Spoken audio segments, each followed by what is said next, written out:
These are the reasons why being a virtual assistant is not for you. I remember being burnt out at work, not even taking my day off until I get sick, not being able to go out with my parents or even talk to them for a long time because I keep on working and working and working every single hour. I work on my rest days, I work on my free time, I work while I go out with my friends, I take calls during weekends, I work on holidays, I work whenever I'm out with my parents, I work every freaking time.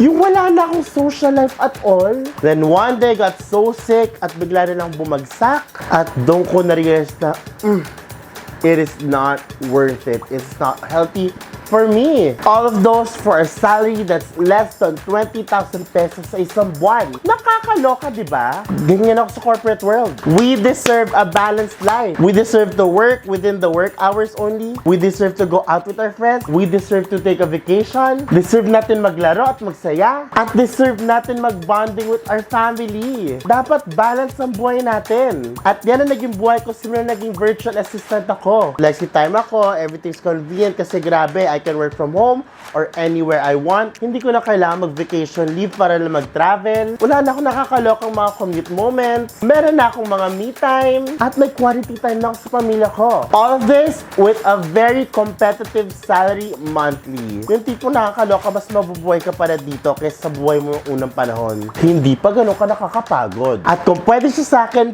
pwede din siya sa'yo. Hindi na ito pwede sa mga tamad, sa mga procrastinator, sa mga taong hindi kaya i-lead ang sarili nila, sa mga taong walang disiplina, sa mga taong ayaw mag-adjust, at sa mga taong hindi willing matuto ng mga bagong bagay para makapag-serve better sa kanilang clients. Hindi kayo pwede dito mga besh.